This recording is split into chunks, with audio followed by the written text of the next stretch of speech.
I will introduce our final keynote speaker. And by the way, hang out after this because there will be a wrap-up, an official wrap-up from SDN and an after party and happy hour, so definitely stick around. Our final speaker is Benjamin Evans, who is a design executive at Airbnb, focusing on product inclusion. He uses design to tackle issues like racism, sexism, bias, and he'll be talking about how to create inclusive products and services. This keynote, since it's the last one, it will be the full hour, and Benjamin will have a talk for part of it, and then the second half will be the Q&A. So please feel free to keep the Q&A section going, and we'll be able to take your questions after his talk. And with that, I will take it over, hand it over to Benjamin. Good afternoon, evening, morning, wherever everyone is. Just gonna have a 2-minute to quickly set up, and I will be right with you. Okay.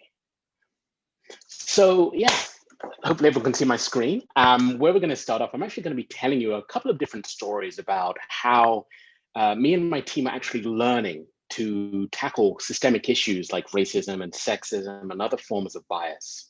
Along the way, I'm also going to be sharing a framework that you can use within your own products and services. And so to get things started, when I was a child, there was a belief that I used to have. That's mainly that if you reject me because of the color of my skin, then you are a bad person. That's what I used to believe. And that's because the first time that I was ever discriminated against, I woke up on the floor bleeding. See, a group of white kids had heard that Black kids don't feel pain. And so they had picked up a rock and thrown it at me and hit me squarely in the face. And the interesting thing about discrimination is that it's not the sticks or the stones that hurt the most, it's really the feeling of rejection. It's being made to feel like you don't belong. And since that day, belonging has really become a core part of who I am. Indeed, I spent a number of years traveling, and fast forward a lot of years till I was in my late teens, I was actually planning a trip. And I turned to Airbnb as a place to stay. And so I did what all guests on Airbnb do. I searched for homes, I checked for a calendar vacancy, then I sent a reservation request with a message to the host asking if I could stay. And what I expected to happen was that the host would accept me and welcome me. But what actually happened is that I sent a message, I sent the request, and I was rejected. But I didn't think too much of it. So I went to my second choice, checked that the calendar was vacant, and then I sent the message again. And I was rejected again. So I tried again. Same message, I'm here for a short vacation, can I please stay with you? And I was rejected again. And every single time it just didn't quite make any sense. You see, I was a verified user, I have the money to pay, my calendar and their calendars are free, so why am I being rejected? And I began to feel that familiar sense that it was something to do with the color of my skin. On a whim, I decided to ask a friend of mine who is white to send the same message on the same dates to the same hosts. And they were accepted immediately. See, as a company, Airbnb believes in belonging. But the reality is that guests of color, people who look like me, still struggle to get accepted.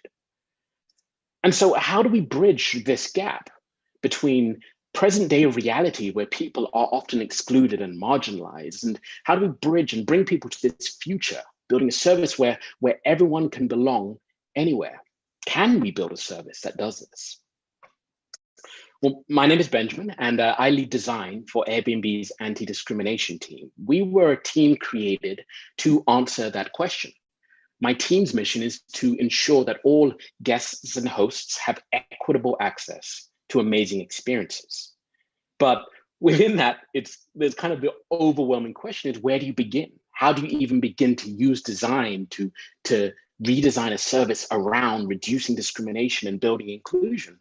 And the first thing that people often say whenever I say that this is a problem that we're solving is that we should just remove profile photos. And it makes a kind of sense.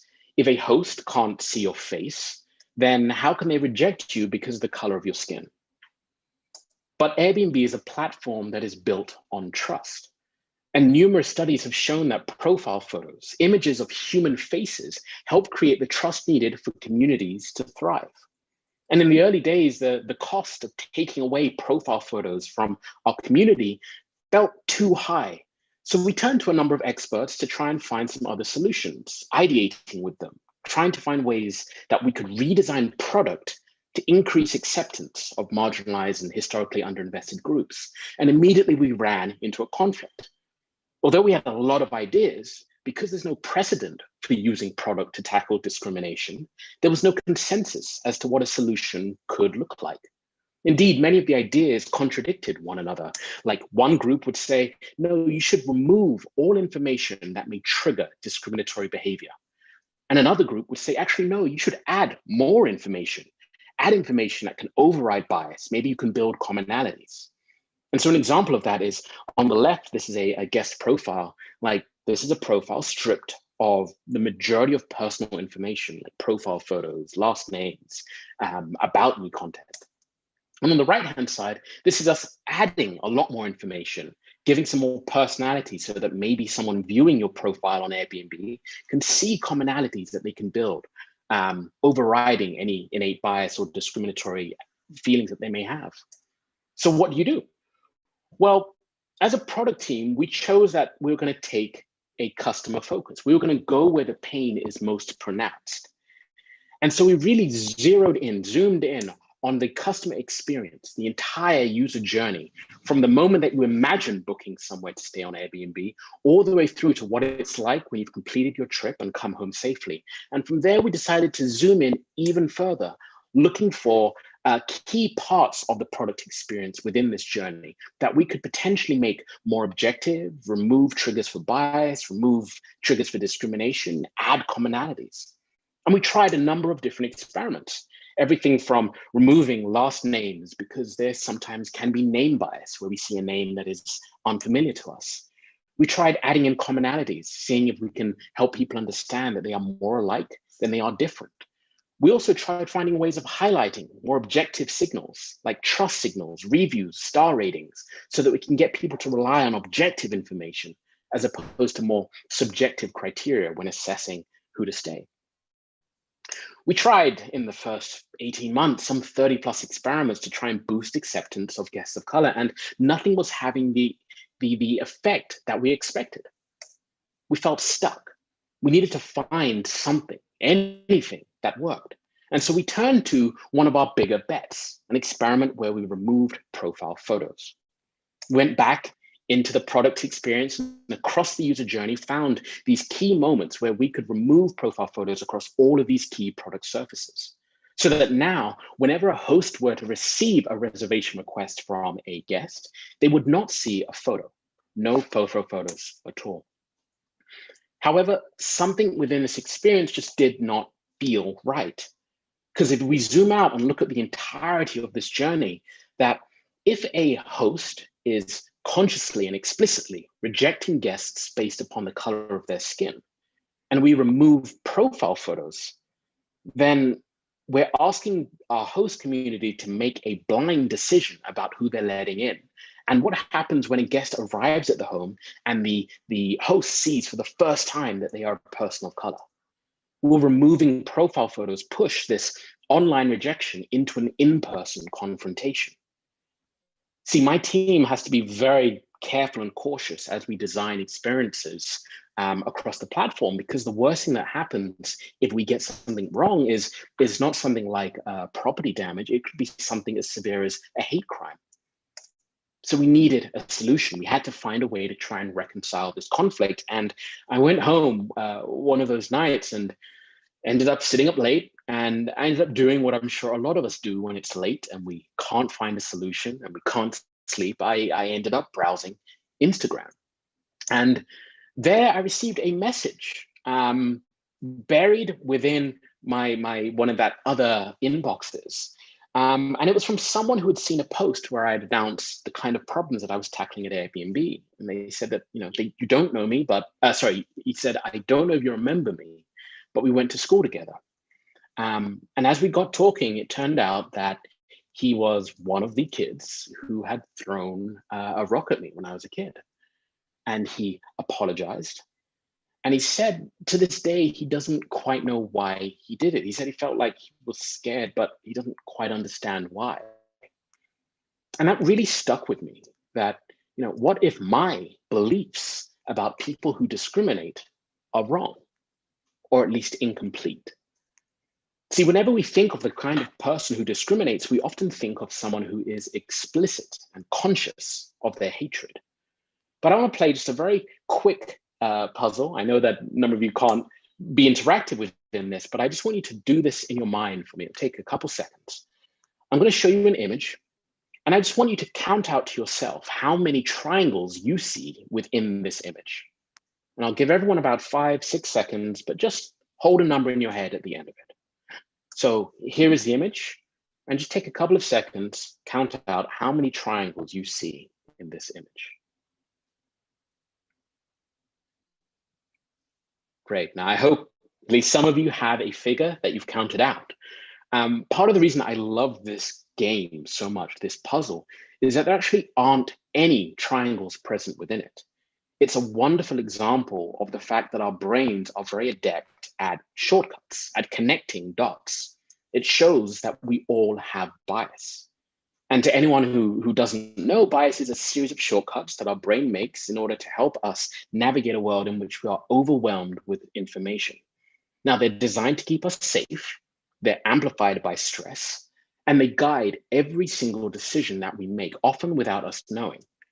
Now, when we think about the kinds of decisions, well, one example is how about a decision about who you will host to your home? See, something that our service does is a host receives a request from a guest, someone that they do not know. Then they have to make a decision under stress about whether or not to accept this person or not. And the home is the most intimate of spaces. And we've all been biased since childhood to both fear the unknown and trust the unfamiliar. We've all been conditioned to view people of color as the unknown, as a source of fear. Up until last year, if you were to do a Google search for 3 Black teenagers, you would get predominantly mugshots in Google Images results. And on the right-hand side, if you were to Google 3 white teenagers, you would get happy families and stock photos. And this was only fixed last year, and there are hundreds of more examples where people of color are marginalized, are othered, are painted as the unknown, as a source of fear. And we realized that the primary problem that my team is solving is not one of explicit discrimination. It's one of implicit bias that's triggered by fear of the unknown. When we bring this understanding back to our work to do with profile photos, this experience, we realize that the solution is not to solely remove information that triggers discrimination or to add information that overrides discrimination. It's not one or the other, it's both. We have to find a way to balance people's biases by showing them the right thing at the right time. Now, with this new lens, we took another look at the role that profile photos play. And this time, when we reimagine this new experience, in pre-acceptance states, that's when a host receives a request to stay from a guest, they do not see a profile photo. That way, we've removed a trigger for implicit bias, and we've helped them make a more objective decision. Then if they accept the guest, and only if they accept, we bring the photos back, creating trust and familiarity, bonding over that. And this is something that we realize can be applied to a lot of the services that we build. We need to show the right thing at the right time if we are to optimize for inclusion, if we're to find ways to help people see past their differences. So we worked on a launch plan for this. But a couple of weeks before rollout, there was a big and a really unexpected problem: resistance. See, even though we had data to show that this wouldn't negatively impact key metrics, there were a lot of concerns internally with other teams and leadership about this course of action. Now, to be clear, all of the company believes in belonging. It is our highest value. But there was this gap present between this mission that we hold and the actions that we know and understand and are willing and enthusiastic about taking to further this. You have to understand that as a company, we are in hyper growth, expanding across every direction, across multiple markets.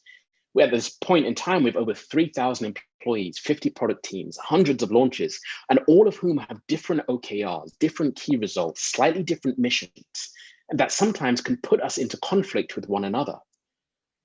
So we know that Airbnb is large and complicated, but what people often don't know is that all of our teams also work in these self-contained units. They can be grouped according to surface ownership. For example, one team might own the profile photo services, part of our digital platform, but another team might own the booking experience. Some team may own our entire payments portal, whereas some may handle offline marketing. Others may be focusing on design ops. So there's a lot of different intersecting teams who have to collaborate in these moments. And although we do have some teams who are dedicated to inclusion, ownership and responsibility over inclusive choices isn't yet operationalized. It's still siloed amongst teams like mine or Michael Su's digital accessibility team or our in-home accessibility teams. And as my team was working to ship product changes to try and remove barriers to belonging within product, we realized that we hadn't actually done any work to remove barriers within culture. And that meant that whenever we tried to ship a project or a change that was different, that prioritized the needs of a historically underinvested group of the other, of edge cases, as some people call groups of people who fit outside of the average experience, as we call it. Of course, we all know there's no such thing as average, but whenever we try to focus and champion the needs of these groups, we would get this low-level pushback. It would be harder to ship our projects than we expected, and we just didn't know why. We realized that we started this process by taking this customer focus, this front of house focus. We went where the pain is most pronounced. But what we realized is that we need allies. We can't do this work alone. And we can't change product in this way without also working to change culture.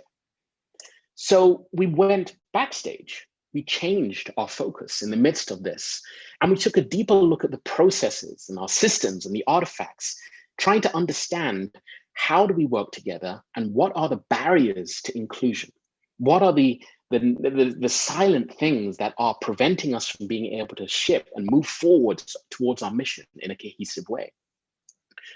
We did a lot of interviews with our cross-functional partners and other teams, trying to understand what are some of the barriers to inclusive decision-making.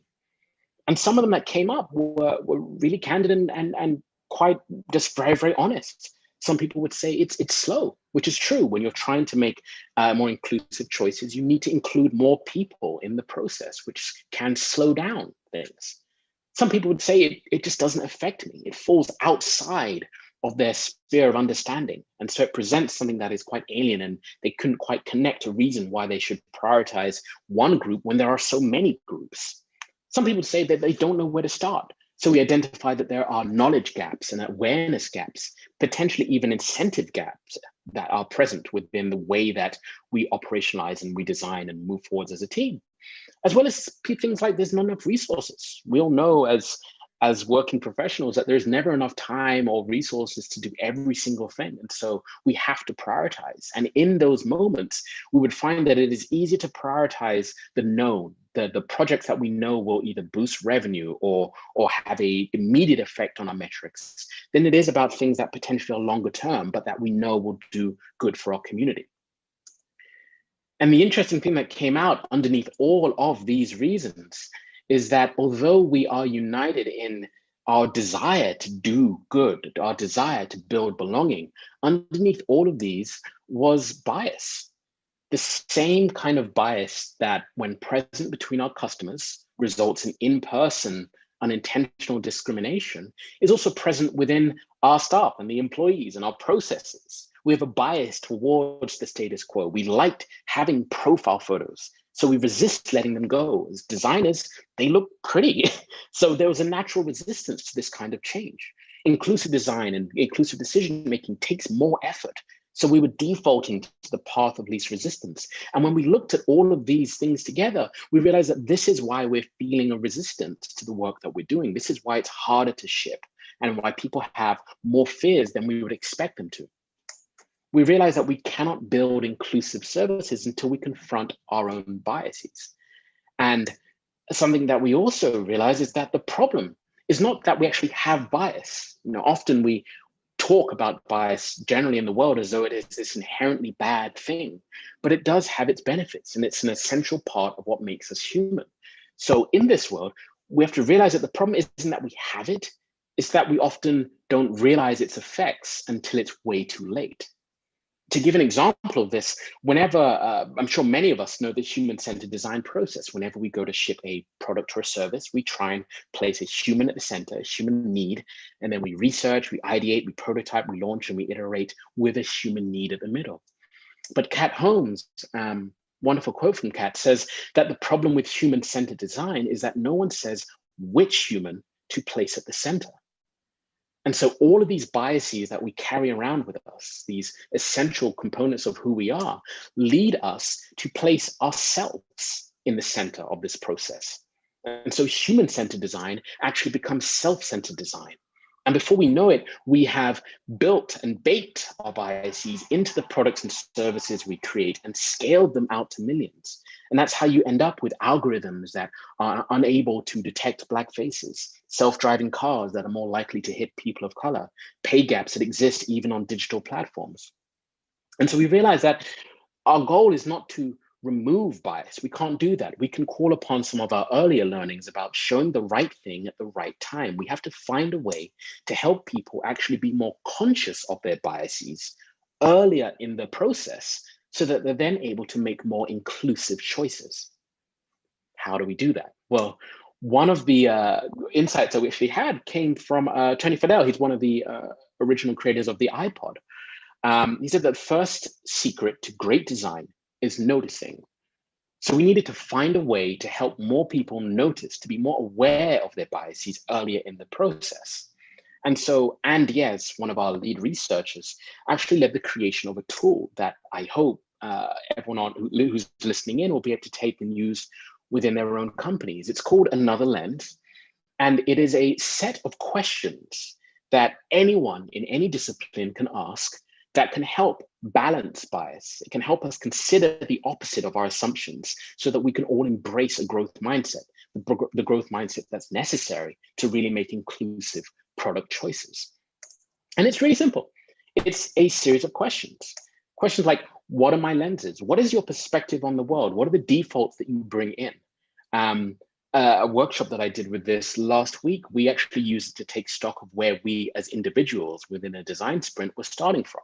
And so we used it through the lens of our own identities, like I'm Black, I'm a man, like I speak English, I'm in my 30s. Simply by listing out all of these attributes, these facets of our identities, helps everyone in the room understand what are the biases that we're bringing in, what are the perspectives, the lenses that we're bringing to this project. It's a great way to level set, because then what you can do much later in your process is look back and start questioning, like, have I brought these biases in? Am I giving disproportionate weight to maybe the needs of people like me versus people who I perceive to be different? Another one is who might be impacted by what we're designing. This is another way of helping you really think longer term about the way that we create services for and with a community. Let's consider the downstream effects of what we do, not just the immediate potential short-term financial gains. What are the details here that might be unfair? This really forces us to think, who are the people who may be disproportionately affected? Is there any injustices that may be created, any inequity that what we're creating could be allowing to happen? And one of my favorites, who are we missing? This is arguably the question that I use the most, asking it in every product meeting that I possibly can, because it draws attention not just from a user side, who are the customers and the user groups who maybe fall outside of our defaults, the people who we are unintentionally forgetting. It also helps us think about our teams in the room. looking to your left and to your right and asking, who are the people? What are the identities that are not represented here? Be they something to do with gender, race, or be it more to do with things that are functional. Like, do we have a truly cross-functional team, or is it all designers or all engineers? So what does success look like if we start using this framework in more of our rooms? Something we started doing was, once we'd created this framework, we started bringing it and sharing it with different teams all over the company, really as many as we could. And the goal was just to give this lighthearted, playful way of getting people curious about themselves, about their biases, about what are these invisible things that may be limiting or constraining our ability to innovate inclusively. Some of the projects that came out of this way of thinking is like, this is to do with a set of accessibility filters. When you're looking for a home on Airbnb, you can choose the features. But up until around about 18 months ago, we didn't have any features that would allow you to search if you needed specific accessibility needs, like step-free access or a wide path to the entrance of a doorway. So again, asking the question, who are we missing, but applied to our search filters, it became apparent that there are a lot of people who we wanted to empower to be able to travel, but we hadn't built our service in a way that actually did that. And so we launched a set of accessibility filters born out of this way of thinking. In the first year alone, it had nearly 3 million uses, which speaks to that we tapped into a need that is present within a vitally important community that was not being represented or honored up until these things were launched. In our marketing teams and our partnership groups, we started seeing more and more people reaching out to, beyond our typical partnerships and into like civil rights groups and privacy experts, so that we're building this shared accountability for actually building equitable services, for building services that are privacy focused as well. We also saw a redesigning of the illustrations of our platform. Jennifer Hom did this beautiful work in the corner where she has created an entirely new set of illustrations that actually represent people with a lot of diversity. And if you look at this image in the bottom left, you can see that within that singular image, which is just a keyframe of a guest arriving at a home, that you have age diversity represented, you have gender, you have a certain form of physical constraint, there's a prosthetic limb in there as well. And this is all present. And to members of our community who have felt that they were unseen in the past, this helps us feel seen. It changes our community, it helps more people feel like they can be a part of it. And so the way that we really were assessing criteria, it wasn't tied to specific metrics. It was really based upon, are we seeing more and more people taking inclusive action? Are we seeing more and more people asking these questions and then carrying it through within their respective teams, so that over time we are creating more of a shared awareness of this work, a shared ownership over actually advancing our mission of inclusion, so that we can build a world where people belong. Once we had put some more effort and started tracks of this work to do with everything really back of house, from our processes, systems to our staff, we then went back to front of house, because now it's time that we wanted to really revisit profile photos. We had a lot of consensus, awareness. People were understanding that in order to really build equitable access, building inclusive services, we have to be willing to sacrifice. And that's a belief that I firmly hold to this day, is that judge a company by what they're willing to sacrifice in service of their mission, so that it's not just lip service.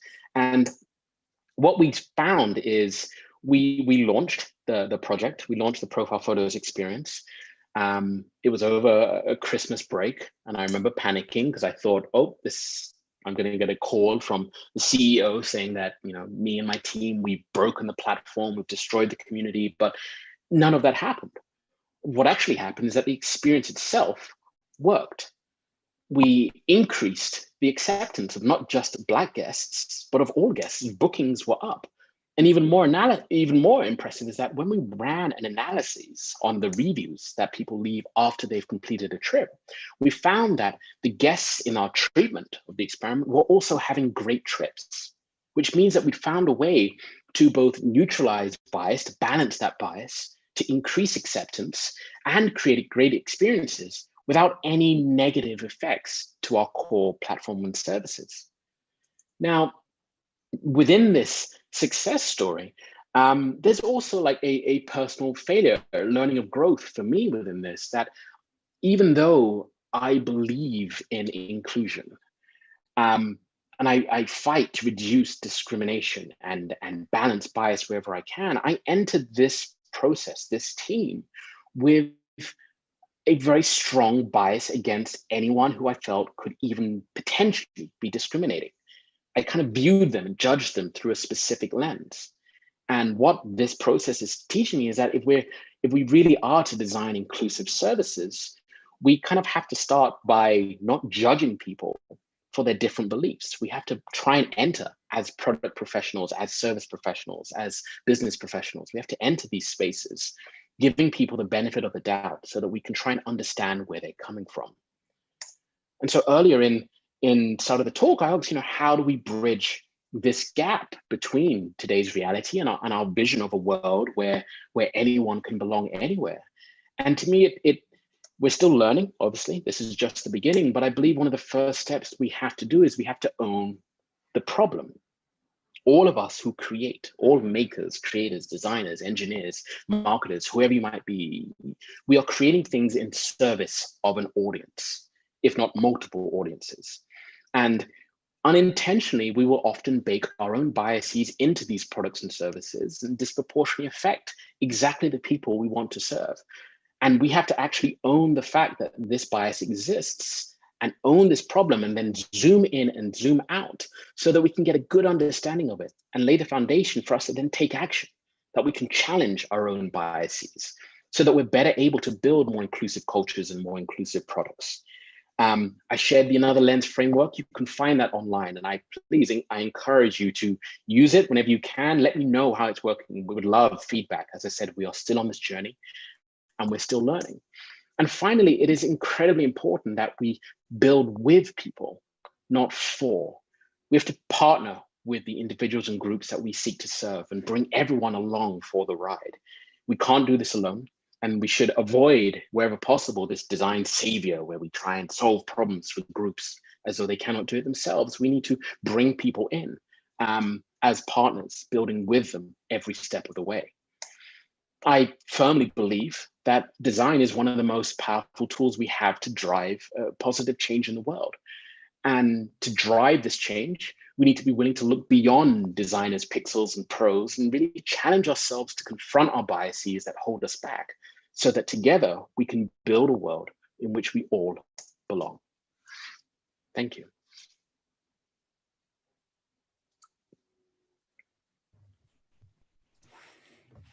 Thank you so much for that, Benjamin. Gosh, I'm now realizing the constraint of virtual, because I feel like this deserves a massive round of applause, and I almost want to play a Mariah Carey song so we can get to the applause track at the end. Yeah. So let's assume everyone's clapping. That was so beautiful. Thank you so much for that. So we'll enter the Q&A portion.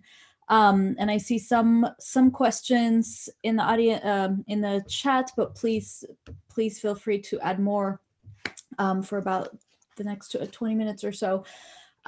So gosh, it's so inspiring to see, especially large companies, put that kind of deliberate effort into caring. I don't know, there's so many words. And it's actually especially interesting on the heels of what the talk a couple hours ago. We were talking with Ron Bronson about touch points and the shadow sides of different touch points and how it can create issues, how we're triggered and affected, and nobody's paying attention to it. So this is the complete opposite. It's like the very, very bright side of what it means when intentionality is put into everything. Now, what is the entry point to that? I mean, where do you start? How do you become that? How do you get to that level of what you're talking about? When you say how do you start, do you mean from a personal career, or like from a starting within a company? Within a company, I'm curious. What is the entry point? Yeah, about wanting to put that intentionality, especially at such an in-depth level, and especially with such a wide net of inclusivity? What's the entry point for a Yeah, company? I mean, I think a good entry point is always on finding a problem. Just like, you know, most businesses and most, whether it be design or anything, design focused or anything, it has to start with a sincere desire to find a group whose needs are not being met. And I think we all have a lot of products and services that we either interact with or that we're directly involved with creating. And so one of the great ways to do this is, within whichever company you are, find a group whose needs are not being met in the way that the default needs are being met. And then you just have to find a way to elevate that group. If you have a dedicated research team, every time I've worked with the researchers, they've been wonderful in partnering and helping us find these qualitative insights with diary studies or whatever it might be. Or you may just have to get scrappy. Like in a previous company, I very much kind of would just hit the streets and find people who used our product and interview them and try and find out where are the edges that are not being met. Where's the rough sides that people's needs are not being met, not being feel seen. And then you just have to start bringing those into the company, bringing them into rooms. And you'd be surprised that simply through the act of sharing stories about people who want to use your product, but because it is not inclusive enough, can't. You'd be surprised how many people have a real sincere desire to change things for the better. It's just more often than not, we all have our own blinkers on. As I'm sure you know, we have our blinkers on. We have our KPIs, we have our metrics, we have our deadlines, and we don't have a moment to look up and look around. And so you can be that change in the company just simply by bringing those stories to the forefront, and you'll be surprised at how many people will rally alongside you. That to me is like the very first step. Yeah, I like that perspective. I especially like that perspective because it challenges that it goes beyond the idea of kind of falling in love with the problem. There's something about that never quite settled. But I prefer instead fall in love with the people, because when you do that, then you can have a better understanding of what their problem is, which might be different than what you thought it was. That's exactly that. I agree completely. Yeah, falling in love with the people, and then also continually picking new groups to fall in love with as well. Because again, it could be very easy that once you've found a particular group who is at the edge of the experience, to almost focus exclusively on them, but you can challenge yourself to keep finding new groups. Yeah. Well, an excellent transition. I mean, how do you decide, right? There's so many people to serve, so much of a net to cast on inclusivity. How do you decide which groups to serve first or at the same time? I mean, there's kind of like two different lenses you can apply to this. I think it was Carl Rose, who's an accessibility consultant, said the only things that drive change in business is something that decreases risk or increases growth.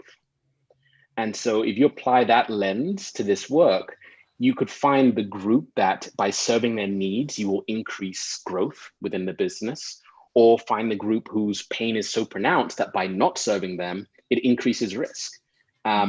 I prefer looking towards the I don't want to say the optimistic side, but the side that favors a joyful, bringing more people in, inclusion side to it.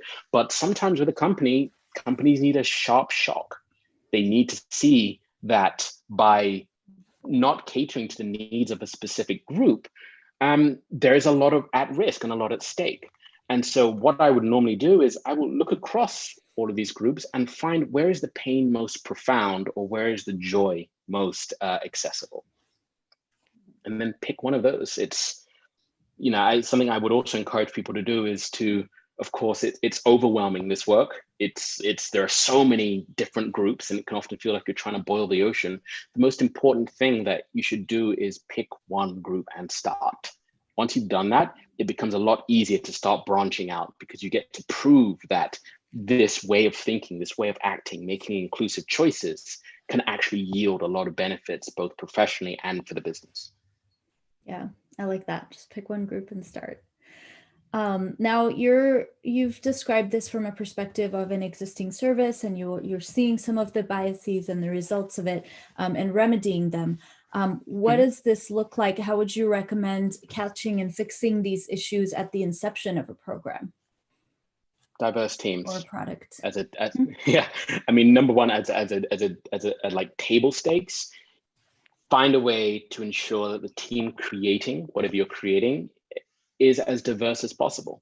And that's not just about things like skin color or gender, that's also to do with things like age and ability. That can do with anything to do with like things like localization, non-English speakers. Like the more people that you can bring together, the more opportunities you have to actually innovate. Because one of the ways I love thinking about innovation itself is that innovation is really just the intersection of kind of two nodes.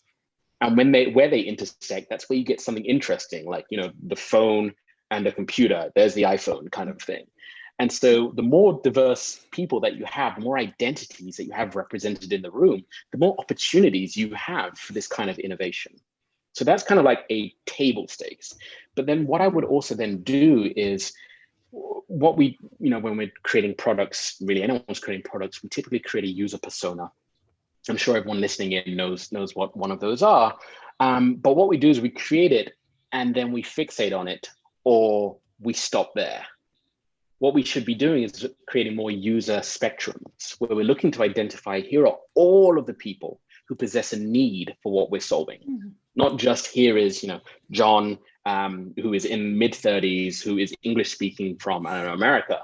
It's like, well, no, that's just like one very narrow section. Like, who are all of the people who could have this? And so make a point of continually adding personas into this and then seeking out those people. And I think one of the most critical thing maybe that I keep coming back to is that you have to continually be building with a increasingly diverse set of customers, because they will tell you, you know, you don't have to know everything. They will tell you exactly where their needs, their specific needs are not being met. You just need to be courageous enough and vulnerable enough to actually continue to seek out that kind of feedback. Yeah. And it is scary. Isn't it? Yeah. And it is a place of courage. I think as designers too, it what we make is also personal. And so to have that challenge, and with that in mind, a great transition into a question. What's the biggest challenge in getting people to challenge their own biases? The biggest challenge, I think, is people's existing relationship with people challenging their biases. There's like a lot of scar tissue because we've all done anti-bias training, I'm sure, and it's boring and it's tedious, or we read about bias in popular media, whether it's in newspapers or something, and to have bias is always framed to be this negative thing, that bias is the enemy. And so I find that one of the hardest challenges is getting people to understand that you're challenging their bias, but you're not challenging their identity. You're not shaming them for having biases. You're presenting an opportunity for growth. And that takes, you know, you almost have to like help them shed that past scar tissue. And then once they understand that, oh, I have these things and you're helping me be aware of them, and by me being aware of them, I actually become better at my craft, then you kind of get this wonderful transition point. But it sometimes does take a while to guide people to that. Yeah. Yeah, and it's actually that's a good tie-in to something Antoinette Carroll said earlier, where she was looking at, you know, terms that we consider to be negative. They're actually neutral terms. Bias being one of them, power being one of them. You know, at face value, it doesn't have to be negative, but it's made negative, and then we react to that. Exactly. It's exactly that. And so all of those, you know, preconceived, I'm trying to avoid not saying the word bias too many times, all of those existing biases we have about biases, those are some of the hardest things to call out. And I'd also say that trying to do this work within a climate where there is never, or an environment where there is never enough time or resources, because inherently to do this work properly, you have to slow down. And everything in the Western world, if not the world in general, is like, no, speed up. We have to ship more things. We have to ship it sooner. We're running out of money. We're losing opportunities. And inclusive design is very much asking people to act against their own natures of rushing towards things quickly. Yeah. Although It's interesting. Slow down is also a relative term, isn't it? Like, what does slow down really mean? It doesn't necessarily have to mean spend 5 more years developing a thing. It might be Yeah. the difference between a few weeks, and that's okay. We can afford a few weeks.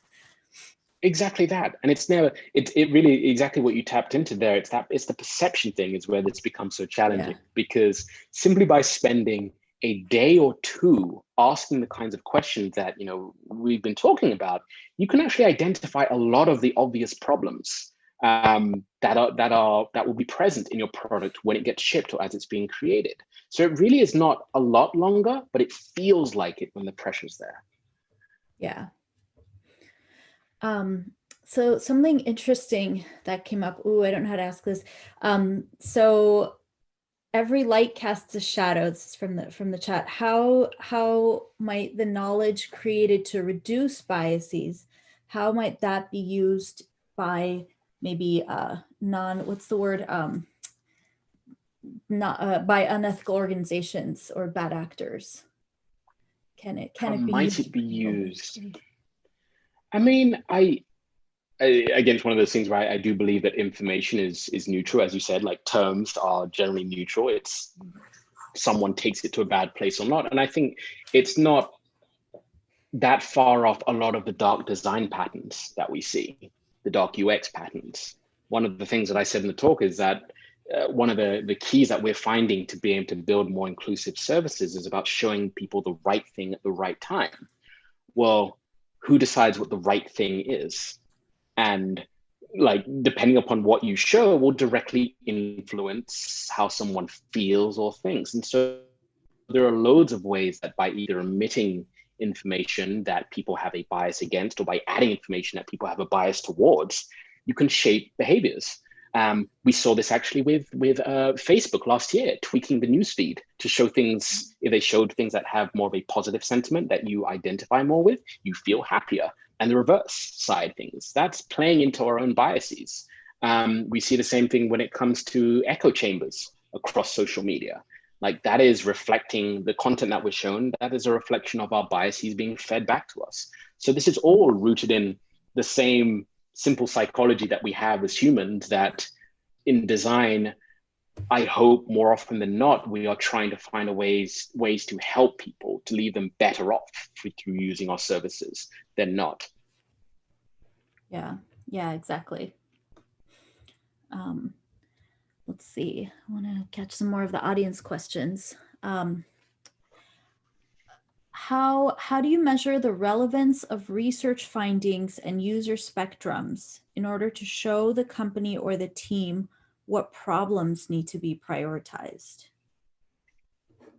I would, if I understand the question correctly, I mean, I would say that that is very much based upon what the metrics are in your particular company, because you'd be posing this specific user segment potentially against another segment.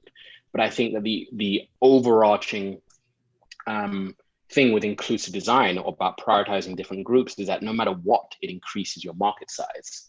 And so I can't speak directly to that without knowing like your specific company metrics, and even then it gets a bit fuzzy. But what I can say is, if we look to the broader world with specific groups that have historically been marginalized, let's say members of the disability community or people with disabilities, there are over 1 billion people in the world who have some kind of physical or cognitive constraint. And so if you're looking to grow your business, why not tap into a group that historically has not had their needs met in so many different ways? And I would bring that to the table as a way to say, here is a way or a reason to prioritize one group over another. Mm-hmm. So how was your team built? What disciplines did you integrate into your anti-discrimination team? Sure. So my team was created in 2016. There was a social media hashtag Airbnb while Black, and that was the experience of Black guests sharing their experiences of being rejected, very similar to the experience that I had on Airbnb. And that was a real rallying moment for the company. Like I said, Brian, our founder, like fiercely mission driven, And so the idea that belonging and discrimination can exist in the same world is incongruent. And so he came out with a public statement, and then internally, we all actually self-organized. This was just before I joined, self-organized a hackathon where we called on anyone across different disciplines to come together and let's see if we can ideate and build and ship solutions to the needs of a variety of different groups. Anne Diaz was a lead researcher at that time. She organized that, and then that basically condensed into the team. And so, our leadership, of course, was fully on board with it. They needed someone to lead design, which is when they reached out to me. I was living in Vietnam at the time. And in terms of the makeup of the team, we are truly cross-functional. We have design, and we have researchers, we have data scientists, engineers, we have legal and policy representation. We also have customer support. So we have a lot of diversity of function, but then also a lot of diversity of identity. So we have people across genders. We also have across different races. Me, myself, I'm an immigrant. So we have age diversity. We have a lot going on, and we're always trying to find more ways to bring more variety into what we do, because we believe it's an essential strength, and it's proven to be a source of strength for us continually. Yeah. You said that's interesting with the hackathon as a basis for the team. Was that self-selecting? Yeah. And so it was, when we all became aware that things were blowing up in essence on social media, it called attention to a problem we didn't know existed. And so, luckily, gratefully, we're a mission-driven company, and so there was a lot of self-selection. Like, people just came together. And even if you Google back to 2016, you'll see that some of the outputs of that hackathon were also like large-scale photography exhibits. This is Airbnb, so we're not a photography company, so to speak, but there were large-scale exhibits telling Black stories, and so all of these kinds of things came out of that. But it just shows the power of giving people the opportunity to come together around something that makes them feel good. Inclusion is often all it really needs. I firmly believe people want to do good things. You just have to give them the right opportunity or help them find it. Yeah, absolutely. The another lens tool that you presented, how do you have an ideal cadence for how often you use it or when you leverage it? I would make a point of using it at least, we're looking at a typical design process, just an example, make a point of using it at least once at the start of every one of those stages.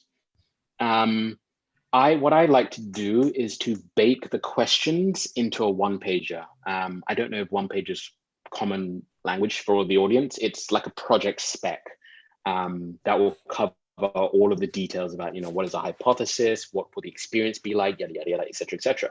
And so by baking these questions into the core foundation of how we're talking and thinking about the project, we make sure that we're then able to keep checking in. And whenever we look back to the one page to update it, the questions are there. So I would say a minimum of like once per stage, like once in the empathize stage, in the research stage, at a minimum. But honestly, the more times you can do it, the better. It is, I will say, candidly, it is tiring, because again, it requires you to keep flaring when what you're trying to do is to focus. But again, it trains a muscle. And over time, it gets easier and easier to just keep that lens up and to keep knowing when and how often to bring people into this process. Yeah, that's interesting. Also, another one of the common themes, the kind of mental and emotional toll that it takes to be doing this work, and how do we address that and kind of not let that overwhelm stop us from doing it. And I think that's a wonderful call out that you've, wonderful point that you picked up on and expressed there. And something I would actually really like the audience just to, know, and so I'll double down on it, is that this work requires emotional resilience, because you're doing the right thing, but there is no end point to it. Your product will never be inclusive. Your service will never be inclusive. You can only ever directionally move towards that. And so you have to find a way to really kind of balance your own emotional resilience, knowing that that this work will never be done, but just knowing that you are making a difference, even if it is not immediately apparent to you or the people who are right next to you. It does, everything that you do to try and be more inclusive does help. Yeah. Yeah, I like that pointing in that direction at the very least for progress. Yeah. So if we think about maybe like the one thing, what is something that we can challenge the industry to do as maybe the one next thing? And this might be too broad of a question. I just like asking it because it's a very broad question. Yeah, but I'm very aware of what I'm asking. So you're welcome to put it in a different We've way. just spoken about like expansive things. Like, what's the one thing we can ask the audience? The next thing, let's say, the one next thing we can challenge people to do to take that first step, maybe if we frame it that way. Yeah. Sure. I would keep coming back to my favorite question, which is getting people to ask, who are we missing? And you can do it yourself, and you can apply it to any circumstance that you are in. Because as humans, we have a bias towards exclusion.